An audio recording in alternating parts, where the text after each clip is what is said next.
Let's we start our third part.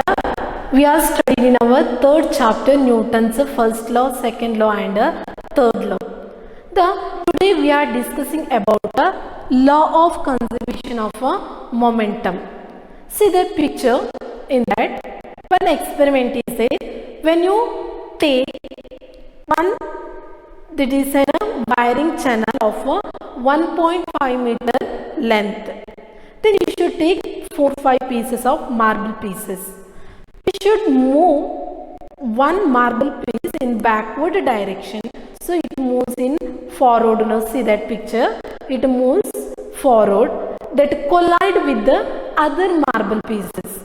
So again that collide other marble pieces continuously. Final one marble piece is there now, that also moves in forward direction, comes to original position.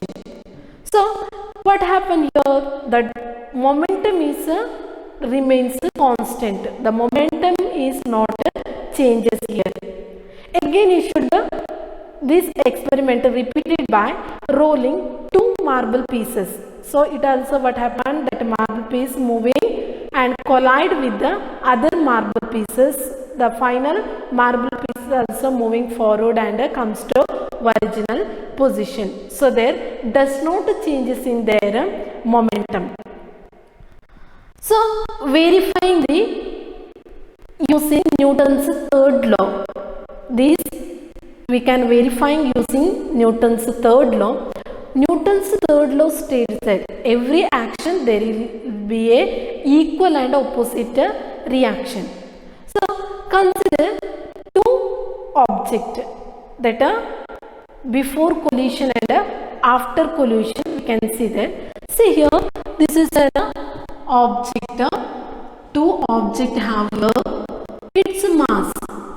Mass is the same size, but mass is different. See, this one represented as a m1, this one represented m2. Its mass m1 and its mass m2. So it moves in straight line. So there is initial velocity and final velocity we are getting. So the object m1 moves in a straight line. Its velocity changes to u1. Again, this object also moves in straight line, so its velocity changes to u2. So after some time its velocity changes to again this one object A and this one object B. After some time, see this, the object A velocity is changes to m1, velocity is changes to v1. Same process, the object B velocity is changes to v2, mass is m2, but here size is same. In first case what happened, velocity u1, the second objective velocity, initial velocity u2.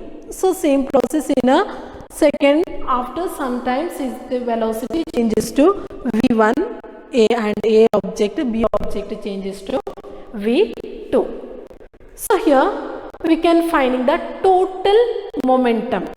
It is before collision, that is after collision. Before a collision, then after collision. It is represented after collision.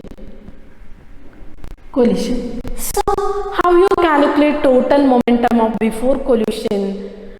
We are writing total momentum of before a collision. Before a collision, we can write m1 u1 plus m2 u2. m1 u1 plus m2 u2. Then total momentum after collision. So after collision how much we are getting? After collision we are getting m1 v1 plus m2 v2. This is the momentum before collision and after collision. So the initial momentum of object A, which one, m1 u1, no, the initial momentum of object A m1 u1, the final momentum of object A is m1 v1. So we can write change in momentum. Change in momentum is equal to, how we can write change in momentum? Change in momentum is equal to initial momentum minus final momentum minus initial momentum. No. For object A, the final momentum is m1 v1 minus m1 u1. This is the change in momentum of object A. Then change in momentum of object B. See here, how is we writing? Its initial momentum m2 u2, final momentum is m2 v2. So we can write here m2 v2 minus m2 u2. This is the change in momentum. Here we are getting m2 v2 minus m2 u2. This is the change in momentum. Change in momentum in a time t. How we can write? See here, change in momentum time t of object B. We can write object A. We can write m1 v1 minus m1 u2 divided by t. So change in momentum of object B in time t. How we can write? So we can write the change in momentum of object B in time m2 v2 minus m2 u2 divided by t. So you know that the force applied A to B is equal to force applied B to A, but it is in the negative direction that you are studying. So how can we write? So force applied A to B is equal to force applied B to A. It is in the negative direction. How are we writing that? So here force F A to B is equal to negative F B to A. So we can write force here we are getting, no? So A to B how much? m1 v1 minus m1 u2 divided by t. So we can write here m1 v1 minus m1 divided by t. So we are cancelling tt. Finally we are getting m1 v1 minus m1 u1 is equal to minus of m2 v2 minus m2 u2. So this we can finally writing m1 v1 minus m1 u1 is equal to minus m2 v2 plus minus what happened was studied, minus becomes a plus. So plus m2 u2. So we can change here that m1 v1, this comes to here. So this plus m2 v2 is equal to m1 u1 plus m2 u2. So it is called m1 v1 plus m2 v2 is equal to m1 u1 plus m2 u2. That is called a change in momentum before collision and after collision is equal we are getting. There is one statement is there, in the absence of external unbalanced force, in the absence of external unbalanced force, the total momentum becomes a constant. That is called the law of conservation of momentum.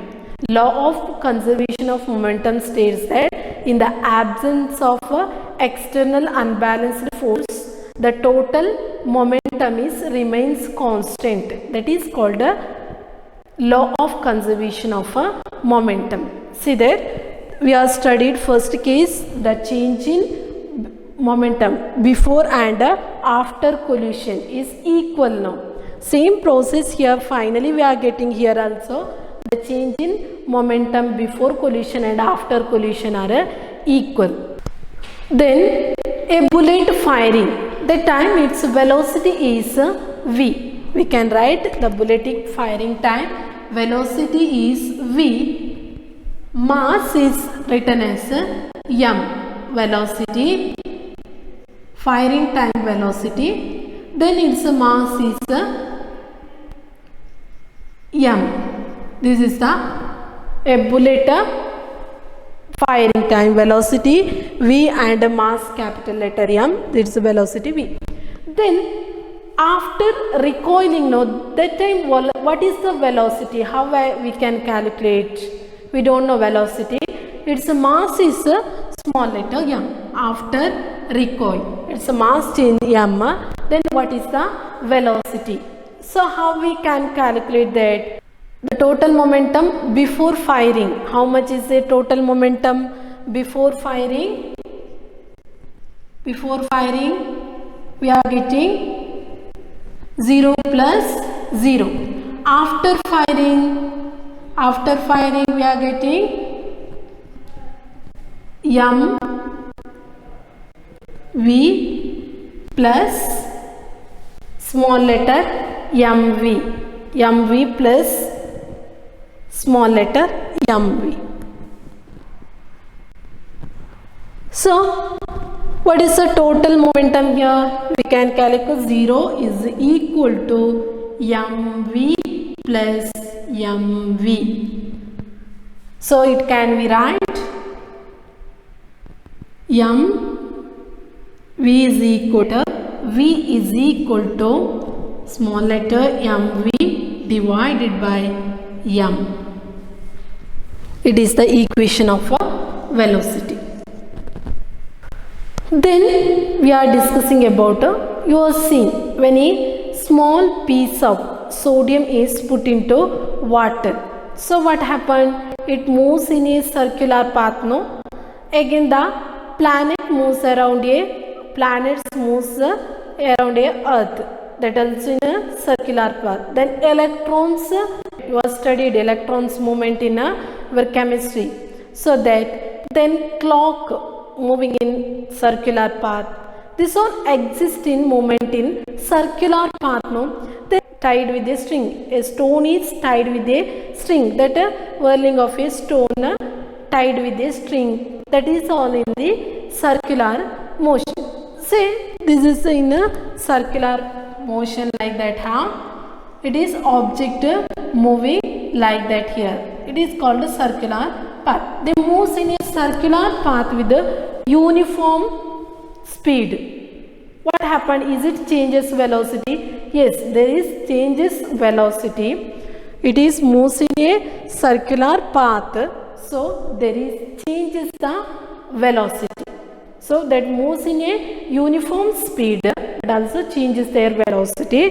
It moves in a sphere. Its direction is changes now. But in this circular path movement, the direction is changes. Okay. When an object moves in a circular path, there is changes the direction. So there change in velocity, that is called acceleration. The change in velocity is we are calling acceleration. So its direction here changes, speed also changes, speed direction changing. So when we are whirling stone with the tied with a string, so we applied force that passes through a string, no? So it moves in the circular path.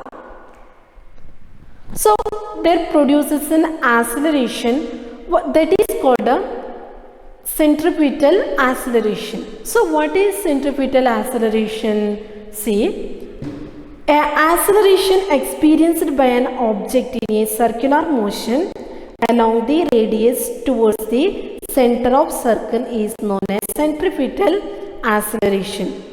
The force that creates a centripetal acceleration is called centripetal force. Centripetal acceleration and centripetal forces are act directed towards the center. That we are applying force when an object moves in a circular path, that we are applying force now that is towards the center. That so it moves in a circular path. If we rotating now, you should remove your hand. So what happened? That stone is falls there forward direction now. That moves in tangent direction. If that stone moves in a circular path, if you release your hand, that moves in the tangent direction. It moves in tangent direction. So here what happened? Direction also changes. No, this all happens when we are moving a stone, whirling of a stone in a circular path. So what is the centripetal force? How we calculate a centripetal force? So centripetal force is equal to centripetal force F is equal to mv square divided by r. R is the radius. So centripetal force we are calculating using the formula mv square divided by r. This is the centripetal force calculating formula.